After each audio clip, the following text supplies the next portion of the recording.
Hello, dear Lisa. Nice to see you. Great, Chris, Ron, my love. Hello, Eugenia. Ron, hi. Dear Offer, how are you?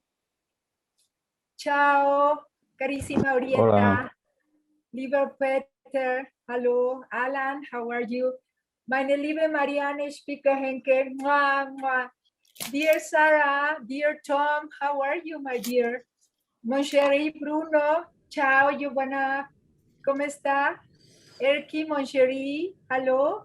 Sten, my dear, nice to see you. Isabel, querida. Hola. Hola. Gracias. Hi, Ilter, how are you? Ciao, carissimo Andrea Ricci-Maccarini, my lieber Wolfram, Professor Wolfram Steiner, hello. And Filipa, how are you, dear? Hola, querida Filipa.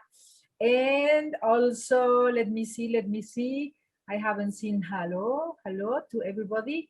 Well, I think Evai is also here. Pig, hello, Pig. Nice to see you, Piku.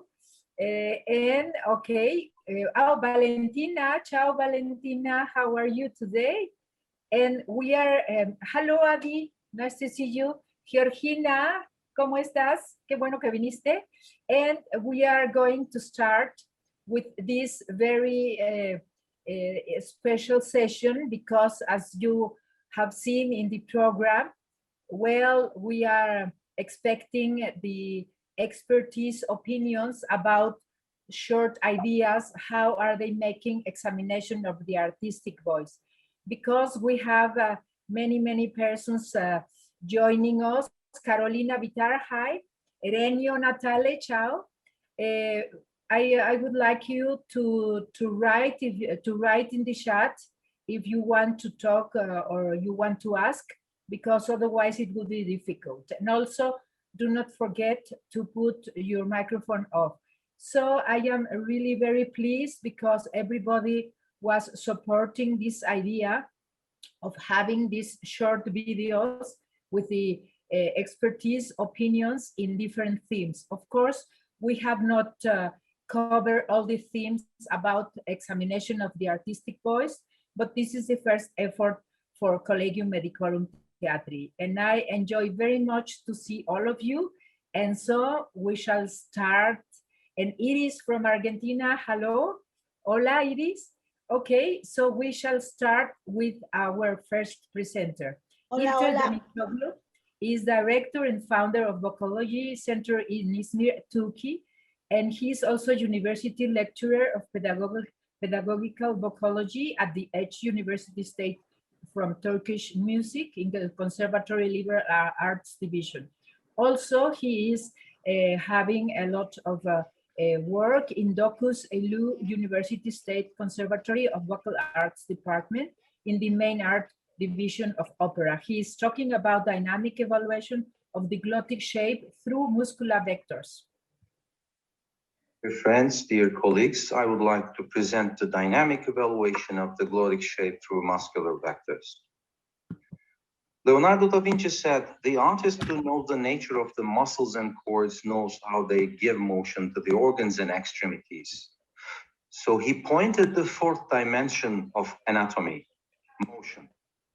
To understand the motion before he created this masterpiece, he made cadaver studies, anatomy study, and he studied flow mechanics, physics.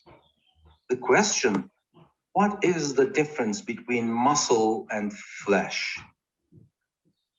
In terms of physics, muscle knows, flesh not. Then what is the difference between anatomy of a cadaver and living human? Again, motion.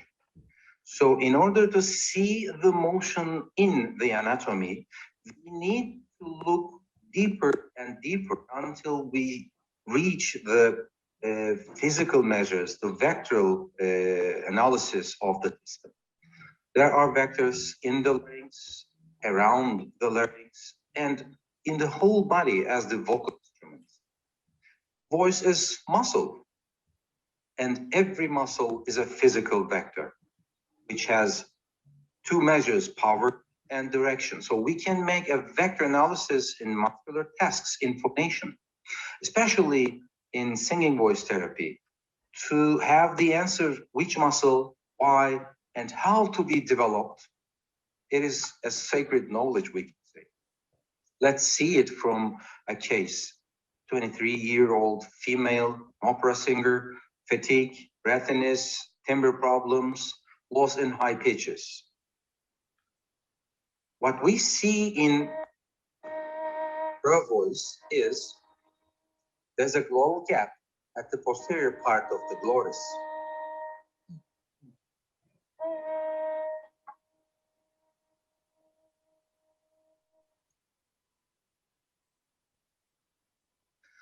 So we need a MAC vector analysis. Here, the lateral cricoarytenoid, who is responsible for the adduction of the 1/3 of the upper membranous portion of the glottis, is inefficient. So what we did, we found the primal sound, we created a sostenuto exercise in the chest register and semi-occluded vocal tract exercise with high back pressure. Also, the interarytenoid muscle is inefficient, so we added a staccato exercise, which makes especially fast twitch fibers in the interarytenoid contract with this fast vocal task.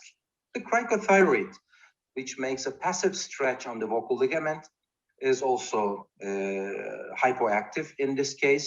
So we found the nave falsetto first, and then we created a gradually high back pressure in the semi-occluded vocal tract, and afterwards assisted mixed register, vocalis, 2/3 lower part of the membranous portion of the glottic adduction. So we tried to come to the chest register from high pitch to the low pitch and from low pitch to the high pitch, especially at high pitched chest. When you sustain the vocal task, you can make a strength training on TA muscle. And muscularis is also dominant at the anterior in this case. We made a glissando to low pitch and sustained the pitch there. Posticus, last but not least, has an assistance to resistance to CT pull, and we phonated the patient, we have made our patient to phonate with breathe in feeling. So, cause and effects.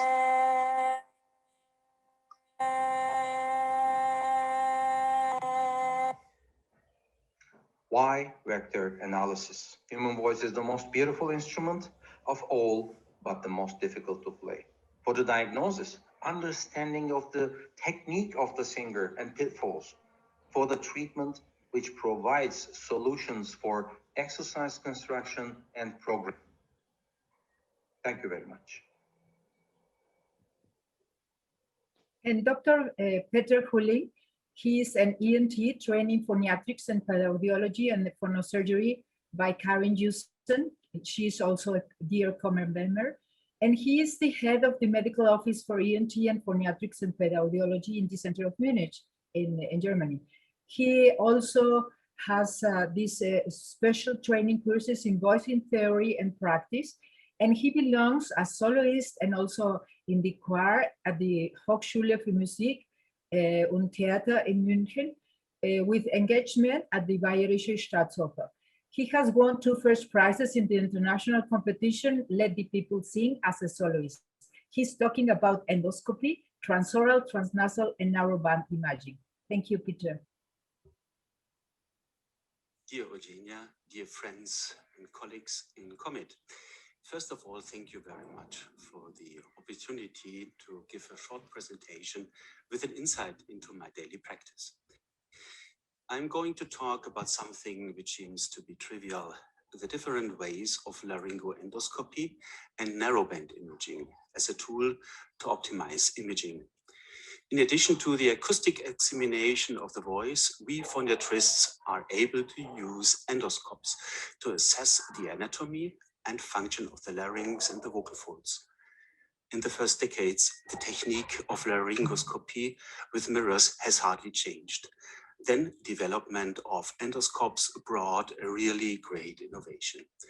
In laryngeal endoscopy, there's first of all the transoral endoscopy with a rigid endoscope 90 degrees or 70 degrees. I personally prefer the 70 degrees endoscope because I can see the anterior commissure very easily. These are various endoscopes also with a chip on the tip with excellent high density quality we use in combination with different video processors and light sources.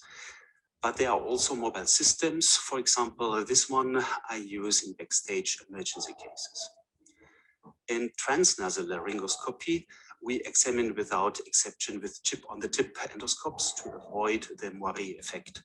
We can also perform transoral videostroboscopy with a suitable light source and examination of swallowing. The flexible endoscopy used in the following case has been done with a real stroboscope. The case shows a young dramatic soprano. She complained that she couldn't rely on her voice. Beneath the small edemas at the edge of the vocal folds, she suffered from reflux. Verschlucken Sie sich manchmal?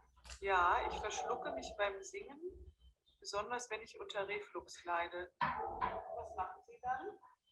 Ich versuche, wenn ich ein paar Takte Pause habe, die Spucke runterzuschlucken. Meistens muss ich ein bisschen abhusten.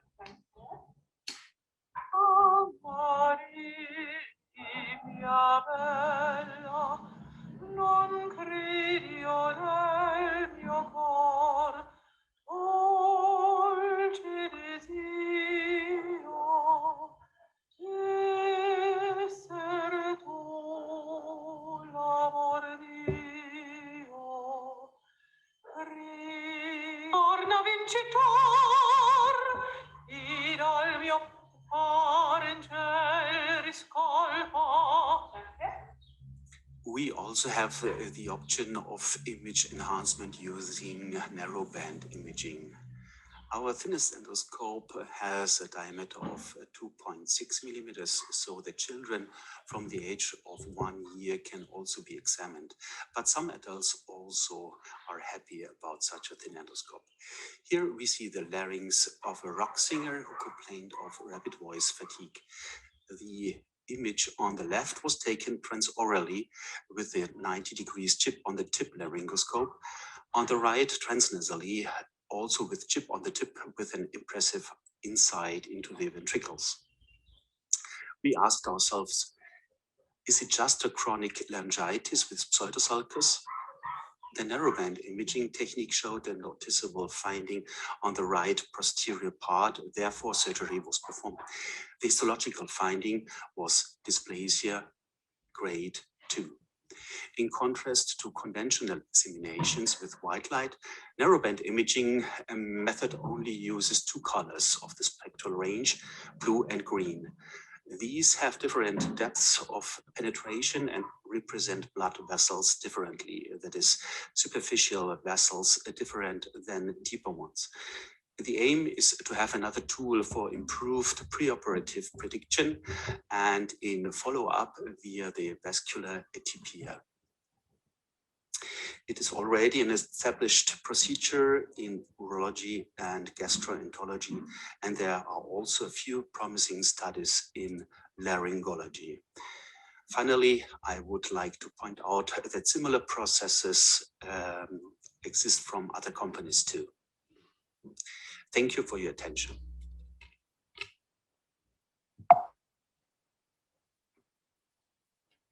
And now we are going to hear Dr. Andrea Ricci-Maccarini. He is ENT and phoniatrician from the unity of the Bufalini Hospital in Cesena, and he's also head of the Department of Head and Neck in Romagna, Italy, since 1990. He has also been trained, and he's professor from phoniatrics and phonosurgery of the ENT in collaboration with the theater Alessandro Bonci of Cesena and to the Conservatory of Music Bruno Maderna from the same city. Videolaryngostroboscopy. Thank you, Andrea. Videolaryngostroboscopy is a basic investigation in artistic voice patients. It allows the evaluation of the vibration of the vocal folds, as in this case, in which we use a steady light for this endoscopy, and we cannot appreciate the presence of the scar on the left vocal fold. This is the same case, but in this case we use a stroboscopic light. We can see on the left vocal fold that the mucosal wave is absent in the anterior part, where we can evaluate the presence of a scar indicated by the capillary ectasia.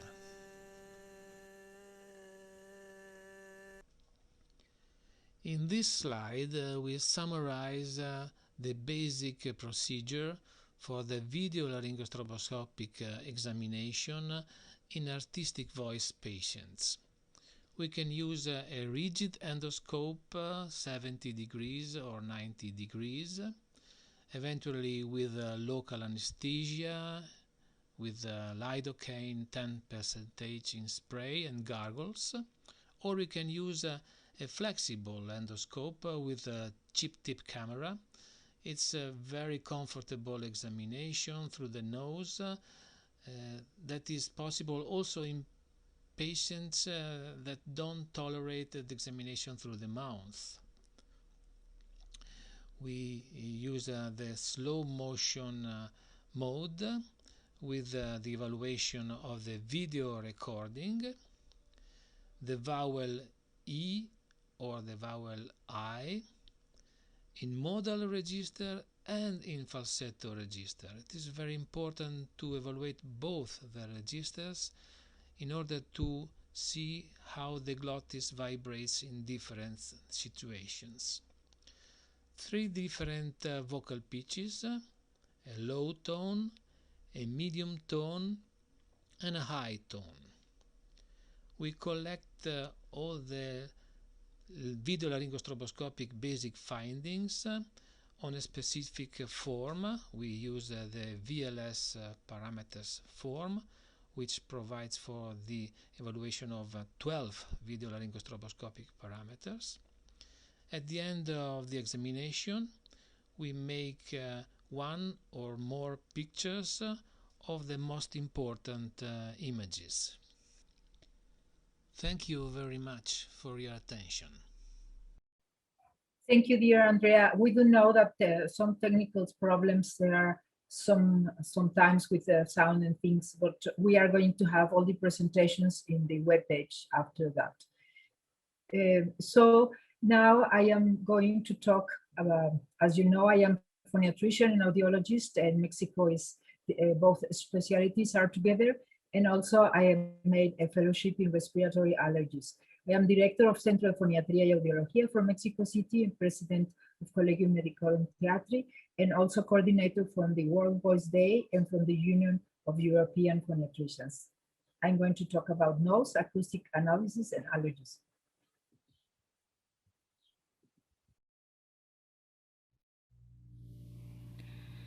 For the examination of the artistic voice, it is important to examine nose, to perform an acoustic analysis, and also to be conscious that the respiratory allergies can cause many pathologies. And as we know, the nose and sinuses are responsible for breathing, for resonance, for hearing, smell and taste, and communication. And if the breathing is not proper, then the artist has to make breathing through the mouth. Flexible endoscope is used to examine the nose, but also it can be examined by a rigid one. And as we see here in this tomography, inferior and middle turbinate are hypertrophic. Also, we have here adenoid tissue and a degeneration in the sphenoid sinuses. Here we have a polypoid degeneration in the maxillar sinuses, and also we can have ethmoidal sinusitis in this kind of patients. The respiratory allergies make pathology in the nose, the sinuses, and sometimes also in adenoid tissue that is remnant also in adult life. And they are due to allergies due to pollens, dust, mites, animals, and fungi. As we know, in our group, we make RAST test in order to examine the respiratory allergies and also the food allergies. We can have pharmacological treatment, desensitization, and surgical treatment with radiofrequency, like we see here. We see here the degeneration of polyps. We are applying the radiofrequency, and as you see the rhinopharynx and velum, and over there is the radiofrequency, in order to have a smaller inferior turbinate in the posterior region. The allergies can also be affected by temperature, air pollution, and geographical aspects. In the acoustical analysis, we examine fundamental frequency, also the shapes of the vibrato in pitch and loudness, and mainly the spectrography can give us many details about the artistic voice, as we see.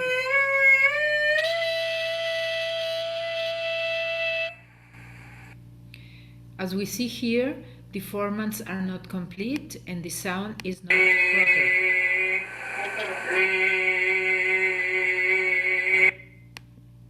It is also important to make a phonetogram of each of these patients in order to have a complete schema of the artistic voice. As we know, there are also problems with the vocal folds when we have respiratory allergies. Like in this patient, this polyp has also a relationship with the respiratory allergies. In the artistic voice, it is important to be conscious of the relationship with brilliance, endurance, loudness, pitch, and timbre when the artist has also respiratory allergies, problems, and nose and sinuses pathology. Thank you very much for your attention. Professor Katrin Neumann, she is a university professor and phoniatrician, pedaudiologist, and otolaryngologist, and she is at the moment director of the Department of Phoniatrics and Pedaudiology at the University Clinic of Münster in Germany. She is a member of the World Health Organization as an expert advisory board. She takes part in this program in the prevention of deafness and hearing loss, and she is also officer for the Union of European Phoniatricians and for the German Society of Phoniatricians in Pediatric Audiology, and also from the German Society of Audiology. She is speaking about hearing examination. Thank you very much, Katrin. Dear colleagues, 5 minutes about hearing examination of artistic voice users. Musicians need an acute sense of hearing. Singers in particular, with their unique neurobiological instrument, use internal tuning and must perceive pitches very accurately. This perception includes fundamental frequency, timbre or overtones, and intensity of a sound. Choral singers, for example, need to hear themselves and the rest of the choir accurately and make constantly pitch and dynamic adjustments based on this acoustic feedback. Even a mild hearing loss in the upper frequencies can cause singers to incorrectly match pitch or fail to respond properly to dynamic changes, resulting in overly loud playing or singing.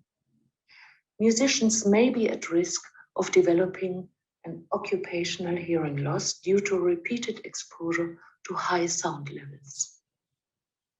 Several national and international associations recommended not exceeding 85 decibel A sound pressure level over an 8-hour period. Or there's a 3 dB increase in sound pressure level, which equals a doubling in loudness and cuts the allowable exposure time in half. Musicians are often exposed to sound levels that exceed this recommendation.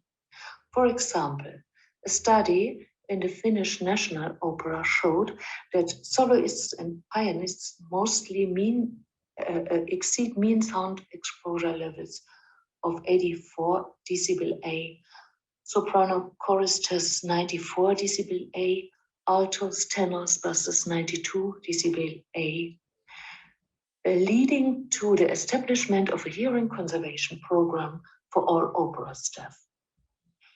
85 dBA over more than 8 hours bear a slight risk with an isolated hearing threshold shift. 90 dBA already a higher risk of permanent hearing loss. A noise-induced or music-induced hearing loss means an audiometric notch in the 3 to 6 kilohertz range, which is symmetrical between ears, develops cumulatively, and often goes unnoticed at first. An early diagnosis is crucial before the hearing loss widens into other frequency ranges.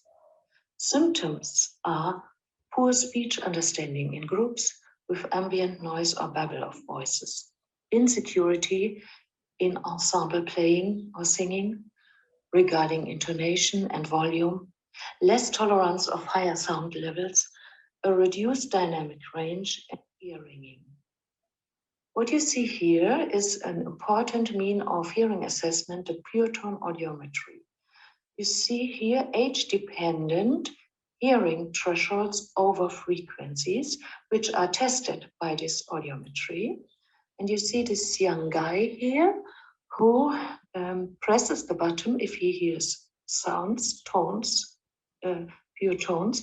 And you see he has already a high frequency hearing loss.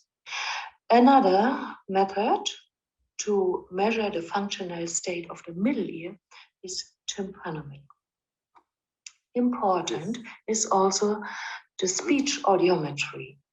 In quiet, here you see this young man responding to monosyllabics, which he understood.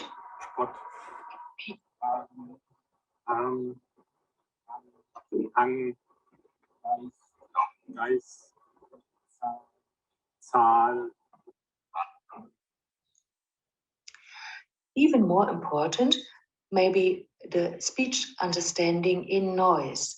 And people who have a hearing loss have often this cocktail party effect where they have difficulties to understand speech in noise. It's tested here.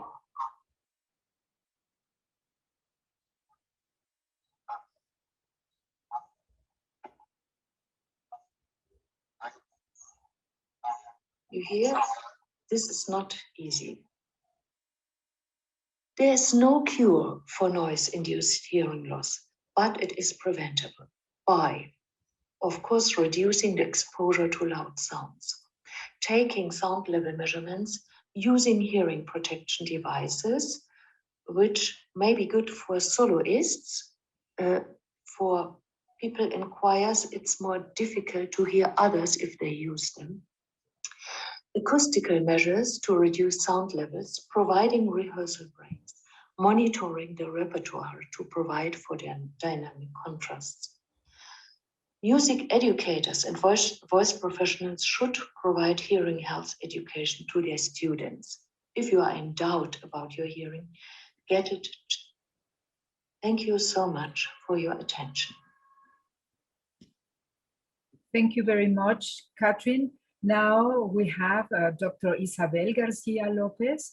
She's a otolaryngologist. She has a master's degree in music in vocal performance, also bachelor degree in music in piano performance, and also she's expertise in vocal pedagogy in the Conservatory of Castilla León, Spain. She's talking about speaking voice examination. Thank you, Isabel. Good morning, good evening here in Spain. I am Isabel García-López, laryngologist from Madrid. The first thing I want to say is thank you very much to Eugenia Chávez Calderón for inviting me to this interesting session of the CoMeT. I'm going to talk you about the speaking voice examination of the artistic voice. Speaking voice evaluation is very important in artistic voice professional, both in actors and in singers, because both of them use their speaking voices. In the case of actors, this is obvious, but also singers use their speaking voice in their daily life and in some repertoire. For instance, in singspiel, operetta, or in the Spanish zarzuela. Speaking and singing voice are very related. Sometimes speaking voice problems can lead to singing voice problem. And on the other side, sometimes, especially in singers where the vocal technique is very important, the normality of the speaking voice evaluation doesn't mean that there is no disease. The speaking voice evaluation of the artist starts when the artist comes into our office and he or she starts speaking. Of course, we are going to observe the body alignment and position and also the breathing. And we start at the first moment to do the perceptual evaluation. We observe if there is a correct apoggio of the voice, if there is a correct use of the resonators, or if there is muscle tension in the neck. We usually use the Girbas scale to evaluate the speaking voice, and of course also the acoustic analysis, mainly the fundamental frequency and the spectrogram, and of course the laryngostroboscopy. In this case, we look for the functional behavior of the larynx and pharynx in the speaking voice. These are our tasks. We ask the artist to perform a sustained vowel, and then a series of numbers or words in normal and projected voice, and spontaneous speaking voice. We also ask them to read a passage. Normally in Spanish, we choose the platero from Platero y Yo. I'm going to give you a little example. This is a tenor, a professional tenor that comes to the office saying that he has some problems in his singing and speaking voice, very little problems. So let's hear to this spontaneous and sustained vowel that we usually explore in a combined way, as you are going to see. Lunes, martes, miércoles, jueves, viernes,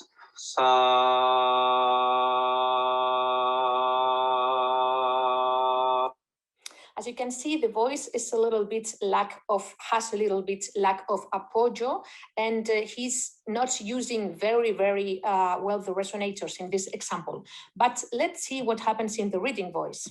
Platero es pequeño, peludo, suave, tan blando por fuera que se diría todo de algodón, que no lleva huesos. Solo los espejos de azabache de sus ojos son duros cual dos escarabajos de cristal negro. As you can hear, the reading voice is much more better, is more placed in the resonators and with more apoggio. And let's hear now to the singing voice.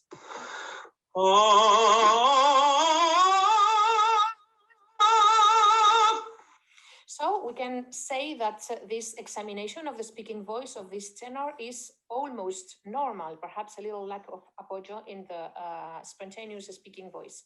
But keep in mind, this is my last message, keep in mind that although everything is normal in the speaking voice evaluation of artists, and especially in singers or in classical singers, where the vocal technique is very high, sometimes we can find this, for instance, in this case.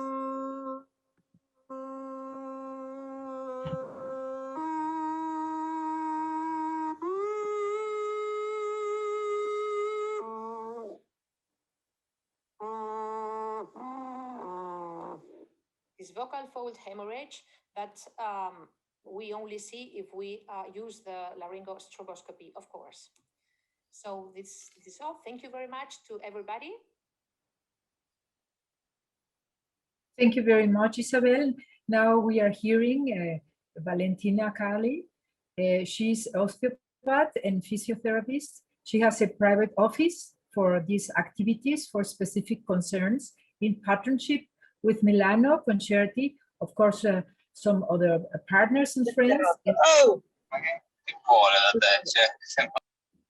Also, she's working with many artists in Warner Records, Universal Artists, and Sony Artists. She's talking about manual cranio-cervical evaluation. Hello, everyone, and thank you, President and Professor Eugenia Chávez, for this kind invitation as a presenter in this 8th CoMeT session. We spend some time talking about manual cranio-cervical evaluation. I'm an osteopath and a physiotherapist as a DO and a PT. This is a very important part of my clinical practice. So let's start. Manual evaluation. The subjective and physical examination produce a large amount of information necessary to evaluate the type of treatment intervention. It means articulatory 1, HVLA, muscle tension release, myofascial release, direct inhibition tissues, soft tissues techniques, drainage, cranial techniques, within and between treatment sessions. Through it, it is possible to determine what factors aggravate and what factors ease the symptoms. Let's see the aims. Check for symptoms, determination of factors that aggravate the symptoms, determination of factors that ease the symptoms, and establish the quality of pain. We perform it through 4 simple steps. First one is observation, then we go through palpation, then passive-active muscle testis, passive-active joint testis. Let's start with observation. We can identify 3 levels of observation. The first one is the global one. Observe the patient in dynamic and static situation, paying attention to the quality of movement, postural characteristics, and facial expression. Examine the posture of the spine in sitting and standing position by observing the posture of the head and neck, the balancement, thoracic spine, any asymmetries from the sagittal line, and upper limbs. The soft tissues observation, observe the color of the patient's skin, noting any areas of swelling, taking cues for further examinations. The muscles observations observe the patient's muscle mass and muscle tone, comparing the left and right sides. Some muscles shorten under stress, while others weaken, producing muscle imbalance. Let's go through palpation. Palpation. Cervical spine is palpated as well as the face, the head, and the thoracic spine, the upper limbs, with a perceptive palpation, a sort of an optic one. What to determine? The temperature of skin, the presence of elicitation of any muscle spasm, localized and increased skin muscular areas, tenderness of bone, ligaments, muscle, tendon sheath, and nerve, the presence of edema or effusion, increased or decreased prominence of bones, osteophytes, for example, mobility and feel of superficial tissues, for example, the thickening of the suboccipital tissues, or pain provoked or reduced on palpation. But pay attention. Through perceptual palpation, we can diagnose what is a segmental facilitation. Facilitation occurs when nerve tissues develop a lower stimulation threshold and become hyperexcitable. Through the spinal cord, there is an influence on all tissues, muscular and visceral, innervated by the respective segment of the medulla. Facilitation develops when the tissues in a local area are subjected to chronic stress, but once the area is facilitated, stress in another region of the body can activate and overexcited neurological tissues. Segmental facilitation affects all tissues that are neurologically innervated by that vertebral segment, including motor and sympathetic neurological structures. An overexcited motor and sympathetic tone results in muscle hypertrophy, vasoconstriction, and impaired sweating. Let's move to passive-active muscle testis. Muscle tests include examining muscle strength, control, length, and isometric contraction. What about muscle control? The relative strength of muscle is considered to be more important than the overall strength of a muscle group. In the neck, the deep neck flexors together with the muscle of the shoulder girdle are important muscles that support and control the joints of the neck. Longus colli, longus capitis, traps, and serratus anterior. These muscles stabilize the neck by supporting the weight of the head against gravity and allowing efficient functional activity of the upper limbs. About muscle length, the therapist tests the length of individual muscles, in particular those muscles that are prone to become short. The levator scapula, upper trapezius, scum, pectoralis major and minor, scallions, and the deep occipital muscles. Knowledge of the muscular distribution of nerve roots, itoms, and peripheral nerves enable the therapist to distinguish the motor loss due to a root lesion from that due to a peripheral nerve lesion. And the last one, passive active joint testes. Joint testes include integrity testes and active and passive physiological movements of the upper cervical spine and other relevant joints. About the joint integrity tests, we can identify distraction test, sagittal stress test, posterior stability test, anterior stability test, coronal stability test. The last three you can see how to perform in the pictures. And about passive and active physiological movements, what to check for. Quality of movement includes clicking or joint noises through the range of movement, behavior of pain through the range of movement, resistance through the range of movement, and at the end of the range of the movement, and provocation of muscle spasm. So that's all. And three, we can plan patient-tailored treatment. So these are the references. Bye. Thank you very much. And now we are welcoming Professor Dr. Krzysztof Izdebski. He is president of the Pacific Voice Conference. He has also been awarded by Voice Foundation with an Oscar. And he is PhD from the University of California in San Francisco, and MA from also the University of California, FK from Lund, Sweden, and he's faculty of the Music Conservatory of San Francisco, among other many academic and scientific activities. He's going to talk about practical examination of breathing. Thank you, Chris. Good morning. I'm Krzysztof Izdebski. I'm responding to the order of Eugenia Chávez to present this discussion on practical examination of breathing. When evaluating a singer in trouble, a crucial part of my test is examination of breathing. No, I don't use the balloon. Although clinical equipment can be used to obtain more precise information, such luxury is rarely available in clinical settings, so alternative means must be applied. I follow two simple steps.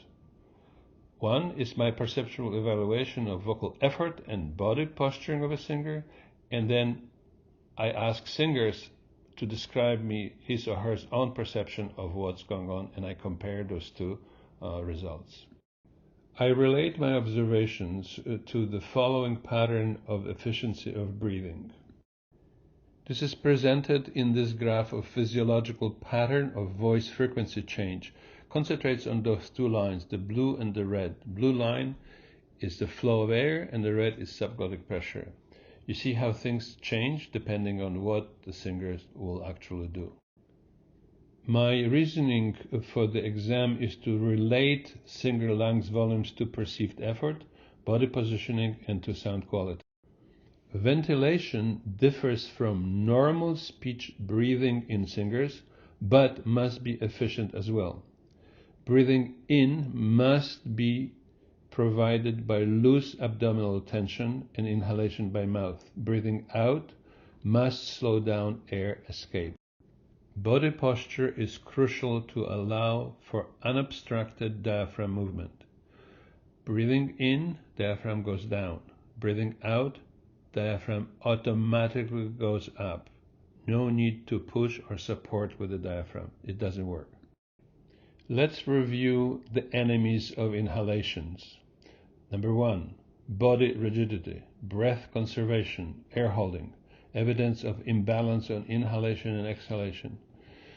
I try to observe posterior, anterior, and lateral chest expansions and passive diaphragm movement during expiration. Variability will be great among singers and styles, but remember, abandon breath and sing on the diaphragm phrase. Enemies of exhalation. Again, body rigidity, inadequate training for style, adynamic ventilation with inefficient voice, unstable laryngeal position, and overcontractions of extrinsic laryngeal muscles, improper control of subglottic air pressure versus body type. Group of Tom Hickson from University of Arizona have created a large volume of literature regarding controversies of breathing technology or techniques by singers, and based their research on evidence of stage success. They concluded that variability of breathing technique is individual.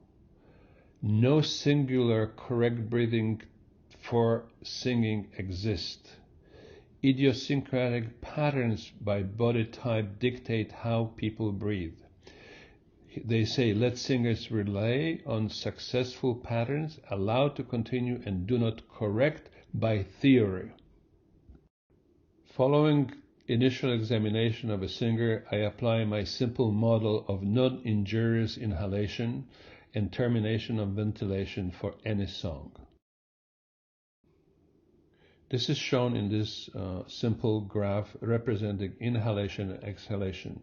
What's very important here to note, the two blue arrows showing when I would like a singer to start vocalization and where to end vocalization. And I have a technique in which they communicate to me the degree of effort that they observed when they're above or below the blue lines. The next two slides show airflow during speech and singing. These photographs are taken through thermography, and let's observe that in this case, during speech, the flow of air falls towards the ground. This thermograph shows flow of air during song from the same person. You can observe that the air goes upwards, and the reason is that there is a difference in consumption of oxygen and carbon dioxide between speech and song.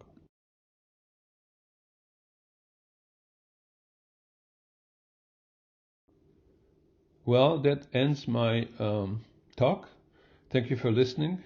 Good luck. Gracias por escuchar. Todo lo mejor para sus cantates y buena suerte. Thank you very much, dear Chris. And now we are welcoming Professor Dr. Linda Carroll. She's a specialist in voice training and speech language pathology.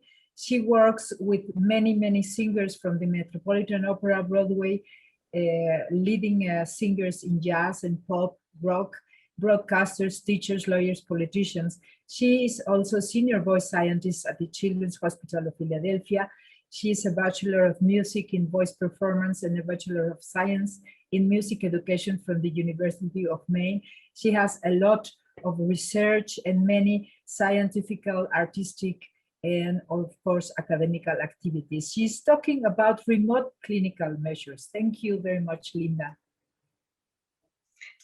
Thank you, everyone, for inviting me to speak with you about remote clinical measures and how to do phonetograms when you're not in the same room with your patient. So the dilemma we have is that we do have remote place of service now, although it's synchronized with audio and video. Nevertheless, we're not in the same room, but we do need to document voice function. So fortunately, there is technology available to us as speech language pathologists and as voice trainers. Fortunately, we're not an audiologist, so we don't have to worry about an audiometer, but we do have the advantage of some wonderful apps, and I'd like to share with you my favorite app. So we can easily determine fundamental frequency with the piano, and we can go through and have our students go as loud and as soft as they can, but measuring the loudness is the task. There is a wonderful app that I love. None of them are perfect, but the DB Volume app is a nice free app, and it rapidly can spit out what the loudness is, and it's pretty close to the actual. It's not perfect, but it's pretty close to the actual. And so you have your patient just hold their phone at a set distance from their mouth and have them do the task, and then they call out the loudness that they see on their phone, and then you document that down. And you do that for all the fundamental frequencies. It's pretty easy to do, and some of the advantages are that your patients then become very tuned into how they're using their voice, and they now have a technology to track how loud they are, how loud others are, and when you're in a social setting, how loud that setting is, so that if it's too loud, you just take out your phone and you measure the loudness and say, it's too loud in here. So the apps on mobile phones are really, really helpful. I hope you enjoy them. Find ones that you love and continue to care for our patients and really, really make a difference. Thank you so much, everyone, and I'll see you very soon. Bye-bye. Thank you very much, Linda. And we are having now a very interesting presentation from Professor Dr. Filipa Lã. She has a master's degree in music, singing especially, and also a licentiate in biology and education. She's at the moment in the Faculty of Education of National Distance Education University in Madrid, Spain. She's talking about assessing the impact sex steroid hormones in female life stage. Thank you, Filipa. Dear CoMeT members, thank you very much for this opportunity to be here today to present a gender-centered patient-reported outcome measure approach to assess the impact of sex steroid hormones in professional voice users. This is a study that is in working process under the collaboration of my colleagues at UNED Voice Lab in the Faculty of Education of UNED in Madrid, Spain. There is little research using validated patient-reported outcome measures targeting females. However, we know that females are at higher risk of vocal loading as compared to males.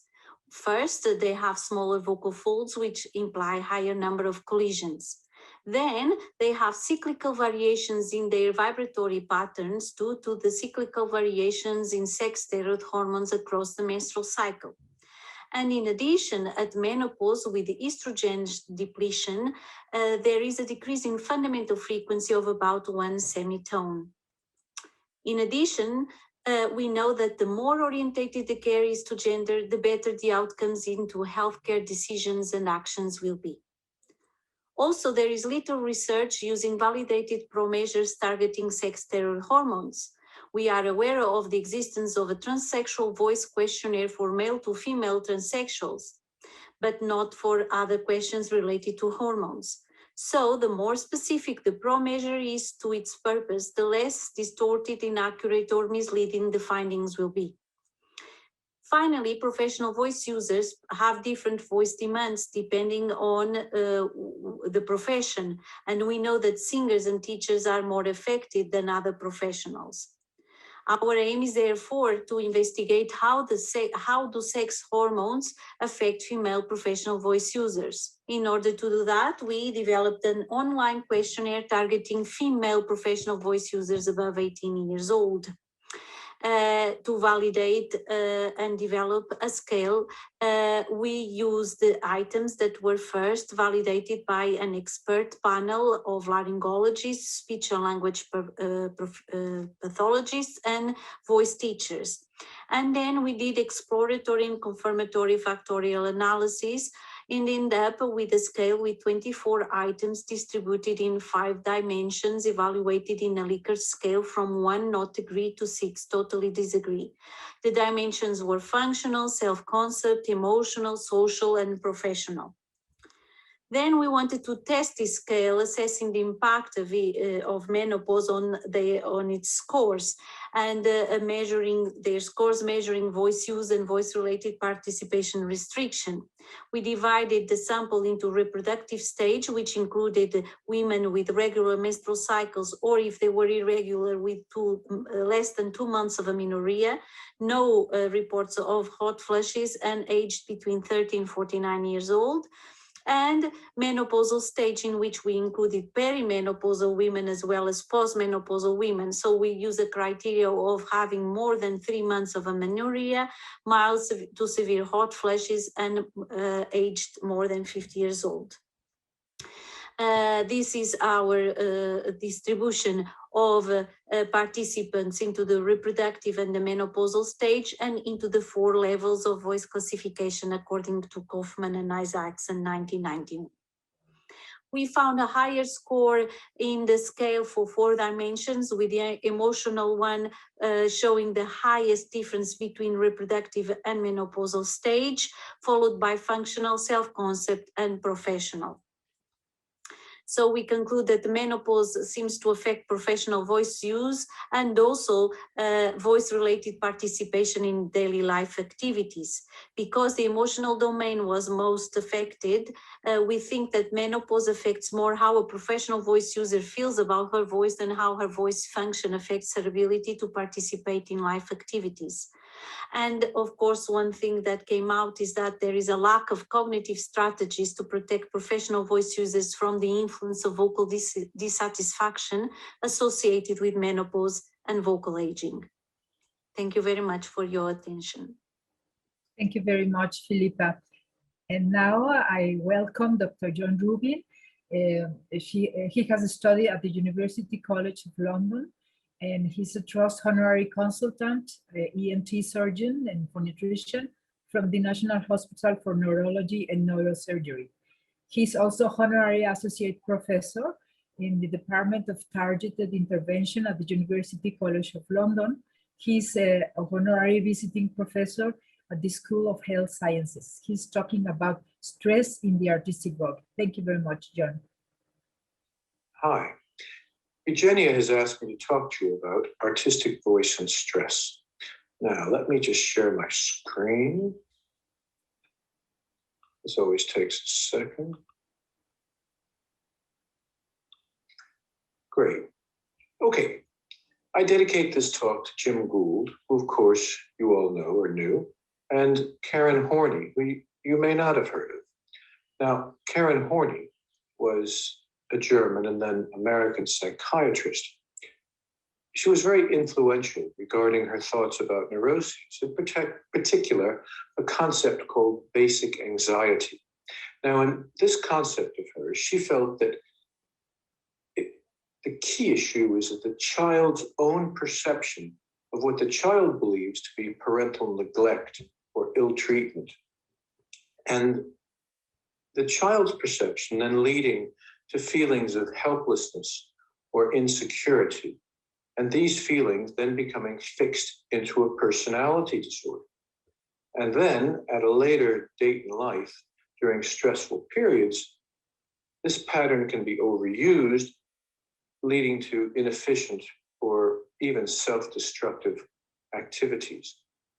Now, I believe that Horney's ideas work well with singers who are under stress and who present to us with hoarseness. Okay, let's start with the student performer. In my own experience, the student performer is not uncommonly driven by the parental wishes, perhaps not necessarily the child's own. And at an early age, of course, there's a great desire amongst many young people to please their parents. When we include with that the very high demands for vocal and musical perfection and the addictive nature of performance, you can easily imagine the potential for a variety of personality disorders to evolve.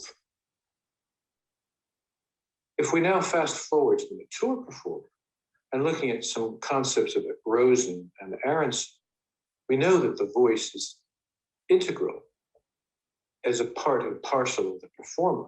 And as Rosen says, there's the possibility of a psychological double exposure in distinguishing the self from the voice, with the outcome possibly being self-alienation.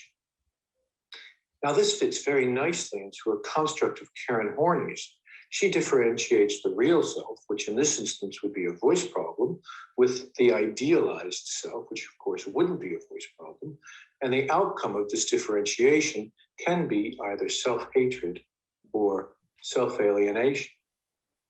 Now, if we add to that some psychological or stress drivers, for example, underlying medical problems or non-medical issues like the need for recognition, maybe the fear of being left out or of being actually forgotten, or on the other hand, the fear of bad social media, which is absolutely catastrophic for performers, or maybe issues with performance schedule or fear of contracting an illness, maybe even fear of getting COVID. All of these underlying problems, and now the new onset voice issue. So it wouldn't be surprising to any of you that this new vocal injury may lead to a series of psychological phases. First of all, of course, there's the whole problem with the recognition. What's wrong? And this often is associated with guilt, with panic, etc. Then the performer goes through a diagnostic phase, which is often quite protracted and often has a lot of contradictory information from friends, peers, etc. And during this time, there's potential for increased fear, increased worry that the performer is actually worsening the damage. Then during the treatment phase, the fear of the unknown now becomes the fear of the known. And the performer finds themselves in a sick role. And in the sick role, they may well blame themselves, they may internalize this, or they may externalize the blame to a teacher, to a conductor, etc. Then the phase proceeds to the acceptance role, and this is the acceptance phase that comes on post-rehabilitation. Now, the outcome is clearer, but even with a full return of function, you still have a situation where the performer feels that there is increased vulnerability to another injury. There's persistent vocal anxiety, and this may lead to ritual behavior, hypochondria, and very often we'll have the circle right back to Karen Horney's concept of basic anxiety and the personality disorder in the first place. So where then does that leave us, the phoniatrician, the laryngologist, etc., to help this patient during their psychological downward spiral? Well, obviously, diagnosis is crucial. Treatment is essential. Referral, the right referral is critical. But the key issue, I believe, is empathy. Thank you very much. Thank you very much, John. And this has been a great program. I thank you all the wonderful speakers with these ideas and their wonderful experience. And now we are having our section for the new members 2020, and we welcome Dr. Giovanna Baracca. And as you know, she has a degree in medicine at the University of Milan in Milano, a specialization in audiology and phoniatrics at the same university. She has made advanced training course in vocology artistica at the University of Bologna and summer course function of the singing voice in Stockholm in Sweden. And also she has been a phoniatrician and teacher at the Accademia of Filodrammatici in Professional Drama School in Milan, phoniatrician and teacher at the Accademia Teatrale Veneta, and teacher of physiology of singing at the Conservatory of Padova. Scientific director, she is now at the meeting of Voci and Suoni di Dentro e di Fuori, organized by the Conservatory of Padova, and that is every 2 years. She has medical services during the performances at Teatro alla Scala. And now we welcome our dear Giovanna Baracca. Dear colleagues and CoMeT members, my name is Giovanna Baracca. I am a medical doctor specialized in audiology and phoniatrics. I come from Italy and I have attended the university in Milan, the town where I was born in 1977. After the end of specialization, I worked as a fellow for almost 5 years at the Policlinico Hospital in Milan, in the phoniatric unit directed by Giovanna Cantarella. And at the same time, I cooperated with the audiology unit in the same hospital, especially in the field of hearing disorder and tinnitus, that are still a great part of my job. Thanks to that rich experience, I had the opportunity to deal with voice disorders in the outpatient of the hospital, with particular attention to the acoustic and aerodynamic assessment of voice, and to face for the first time the fascinating world of voice research, publishing some papers and traveling for meetings and conferences. I met in that period Eugenia, Johan Sundberg, Matthias Echternach, and many of you. It was amazing for me to be part of that intriguing world, and this is the reason why it is a big honor to be a CoMeT member now, and I want to thank you for this.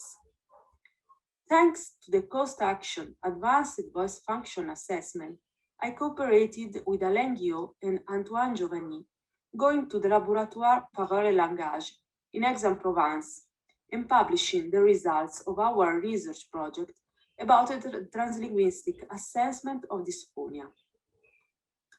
Due to my strong passion for music and theater, I focused my interests to the world of the artistic voice, attending the advanced training course Vocologia Artistica headed by Franco Fussi in Ravenna, and the summer school function of the singing voice headed by Johan Sundberg in Stockholm. Thanks to Orietta Calcinoni, some years ago I started my cooperation with the Teatro alla Scala, working in the medical service during the performances in the theater.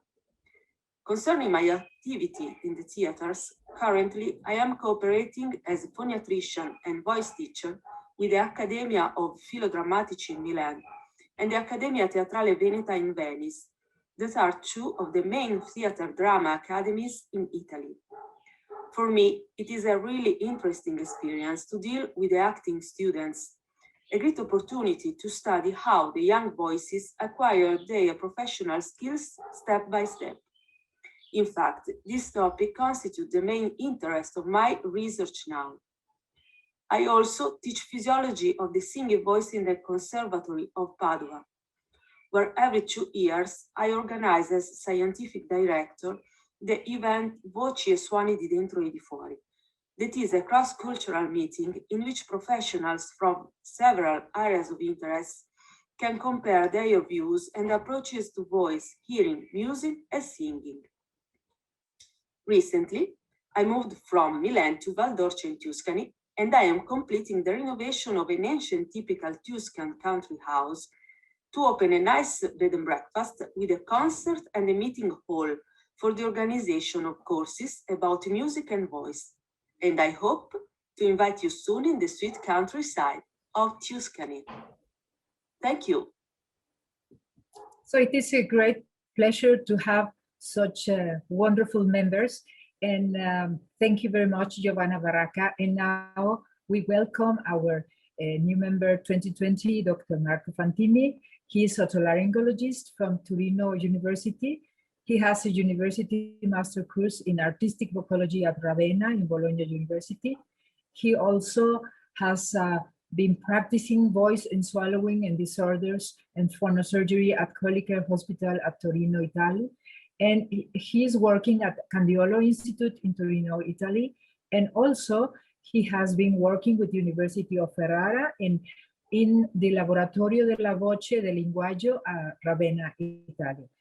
Dr. Marco Fantini, thank you very much, and we hear your presentation. Hi, everybody. As a new CoMeT member, I would like to introduce myself. First of all, let me thank President Eugenia Chávez and all senior members for the warm welcome in the CoMeT family. I am honored to be part of such a prestigious international association. My name is Marco Fantini. I'm a medical doctor from Turin, Italy.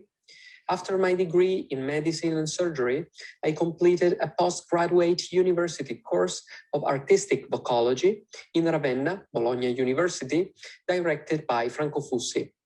Then I completed my residency in otolaryngology, head and neck surgery at Turin University with the mentorship of Professor Giovanni Succo. During my residency, I had the opportunity of spending some months as a clinical fellow at Cesena Voice Center with the mentorship of Andrea Ricci-Maccarini, and at Santander Centro de Foniatría y Logopedia in Spain with the mentorship of Alfonso Borragan. During my residency, I've always focused on clinical and artistic vocology and phonosurgery. Currently, I am member of the CoMeT, of course, the Union of European Phoniatricians, the Voice Foundation, and the Italian Society of Otolaryngology Head and Neck Surgery.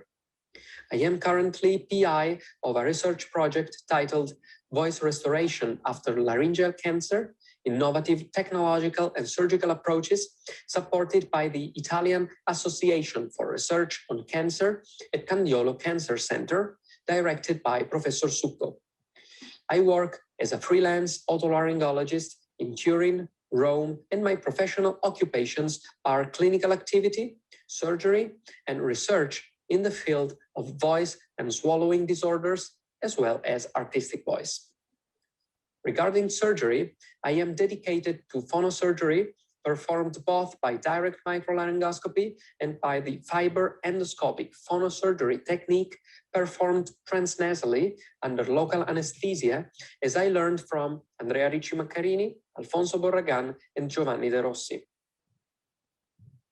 Concerning artistic voice, I am part of the didactic project titled Subtraining, a multidisciplinary approach to vocal tract semi-occlusion for voice training and rehabilitation. In this project, I work with a speech-language pathologist, Vittoria Carlino, and a singing teacher, Claudio Fabro. In our online courses, we had the great opportunity to collaborate with outstanding clinicians and researchers from all over the world, such as Franco Fussi, Alfonso Borragan, Katrin Verdolini, Eleonora Bruni, Matteo Belli, and so on. Lastly, my passions. I love music, and I am a singer and a pianist. My artistic career reached its top when I was 5, when I took part in the Zecchino d'Oro singing festival in Bologna, Italy. Today, I keep singing and playing piano on my own or with my friends for fun. So thank you for listening, and thank you for welcoming me in the CoMeT family. I will do my best to give contributions to this wonderful organization, and I am sure I will have the opportunity to learn so much from you all at the CoMeT meetings all around the world. So see you soon, and arrivederci. Arrivederci, Giovanna, Marco. This is a great situation that, as you know, CoMeT family has been growing and growing. And well, I welcome and I say hi to our Lieber Professor Jürgen Wendler, and also to our dear friend Gwen Corobin, Federica, Valdemar, Roberta, Philippe de Jonker, our dear treasurer, hello, Linda Carroll, of course, Bill Riley, thank you very much for being here, Carmen, and also Eleonora and Erika Viavanti. So we are going to tell you some news about our next activities. And as you know, the 2nd of June, we, CoMeT, Collegium Medicorum Theatri, is having a joint session with the Voice Foundation. We are celebrating with the Voice Foundation the 50 years anniversary, and many dear greetings to our wonderful Robert Sataloff and his group. And of course, we honor Wilbur Gould, as John Rubin already said. And as you know, we are having a wonderful program. I invite you, you have to get in touch with the Voice Foundation and to be registered with us. Ingo Titz is going to make a wonderful talk. Pigu also will give an analysis. Ronald Scherer, and Natalia Henrich, Orietta is going to be Orietta Calzinoni, Filipa Lã, Matthias Echternach from München, Lucinda Halstead from Columbus, and also we are going to talk about food intake during pandemic and respiratory allergies.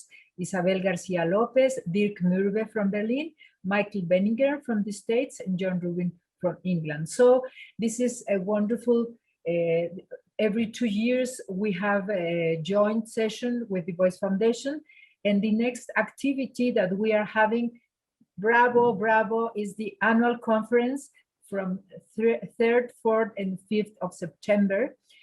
Of course, due to coronavirus, we are having all the activities online. You are very welcome to register. In the next weeks, we are going to register. So our annual conference is going to be, as I said, online via Zoom, but we have a great partner, and that is the British Voice Association. The British Voice Association is having a special event, it's a congress, Choice for Voice. So we are together, and online give us the opportunity to be together during 2 months with British Voice Association and 1 year with CoMeT. That means that if you are a CoMeT member and you are in the annual conference, you are having the opportunity to see all the conferences in the British Voice Association Choice for Voice conference, and also vice versa. The British Voice Association members that are going to be in the Choice for Voice are going also to be our guests without any extra fee. So this is a great opportunity to hear wonderful talks. The program for Collegium Medicorum Theatri is already done and is fixed, and we shall let you know in the next weeks. And another wonderful event that Collegium Medicorum Theatri is supporting academical is La Voce Artistica in Ravenna with Franco Fusi, with Alberto Heras, and their wonderful group. Is going to be from 18 to 21st of November. And at last but not least, we have the honor to present the Union of European Phoniatricians 50 years anniversary in Belgrade. As you know, Union of European Phoniatricians is not only Europe, but it's also Egypt, Mexico, and some other countries that have the same program, phoniatrics program, as in Europe. So we are having this wonderful meeting. It's going to be hybrid, that means face-to-face or online. So, and these activities are going to be also announced in our CoMeT webpage. And also, I wanted to tell you about the new members' proposals. As we know, our bylaws says that you can only be invited from CoMeT members.